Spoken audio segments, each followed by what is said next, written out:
The stage directions, Burling cutting in. Just a minute, Sheila. Now, Inspector, perhaps you and I had better go and talk this over quietly in a corner, are important. Here we can see the stage directions emphasising the fact that he attempts to take charge, further reinforcing the fact that he is presented as an incredibly pompous and self-righteous character. We can see that he has this desire to be in control all of the time. We can also see this attempt to try and hush up the possibility of a scandal. Sheila, however, again, also cuts in, saying, "Why should you? He's finished with you. He says it's one of us now." Here we can see her confidence and outspoken character. Then Burling responds with, "Yes, and I'm trying to settle it sensibly for you." Here we can see the importance of appearance for Burling. There's this obvious fear of a scandal that might besmirch the family's reputation. Gerald responds with, "Well, there's nothing to settle as far as I'm concerned. I've never known an Eva Smith." Here we can see that he is dismissive and tries to get out of it. He has this arrogant view that he is innocent despite not knowing all of the facts. Eric also agrees with, "Neither have I." Sheila again is portrayed as curious through her question, "Was that her name? Eva Smith?"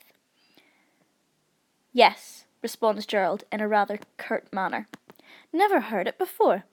Then we can see Gerald say, "So where are you now, Inspector?" Here we can see he tries to undermine and challenge the Inspector.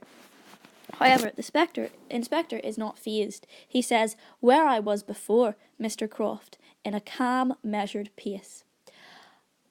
"I told you that like a lot of these young women, she'd used more than one name. She was still Eva Smith when Mr. Burling sacked her for wanting 25 shillings a week instead of 22 and 6. But after that, she stopped being Eva Smith. Perhaps she'd had enough of it." Here we can see the euphemism for the possibility that she has gone into prostitution when we see she'd used more than one name. We can also see her poverty portrayed here, and we see the theme of the lower classes and their impoverishment emerging. He points out Burling's capitalistic and mercenary nature when he emphasises the fact that all she had wanted was 25 shillings instead of 22 and 6. We can also see that he attempts to universalise Eva's situation, humanise her, and make the audience feel pathos for her.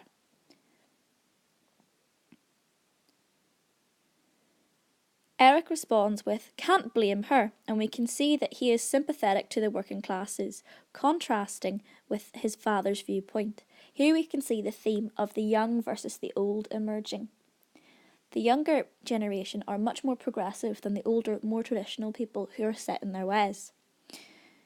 Sheila, to her father, says, "I think it was a mean thing to do. Perhaps that spoilt everything for her." Here we can see that Sheila recognises the consequences of her father's actions. Burling dismisses this with the dismissive tone, "Rubbish," proving his desire to shirk responsibility. Then to the Inspector he says, "Do you know what happened to this girl after she left my works?" This question emphasises the fact that Burling is adamant to pass the blame onto somebody else. The Inspector responds, "Yes, she was out of work for the next 2 months." Here we can see that he is portrayed as rather omniscient. He seems to know almost everything about Eva Smith. Both her parents were dead. Here we can see that he paints a grim picture of the life that Eva Smith must have led, so that she'd no home to go back to, and she hadn't been able to save much out of what Burling and Company had paid her. Again we can see the theme of capitalism versus socialism emerging. The Inspector clearly feels sympathy for Eva and the fact that she is being treated this way purely because Burling wants to gain more money for himself. So that after 2 months, with no work, no money coming in, and living in lodgings with no relatives to help her, few friends, lonely, half-starved, she was feeling desperate. Here the listing is important because it further emphasises the grim picture that's painted of Eva Smith's life.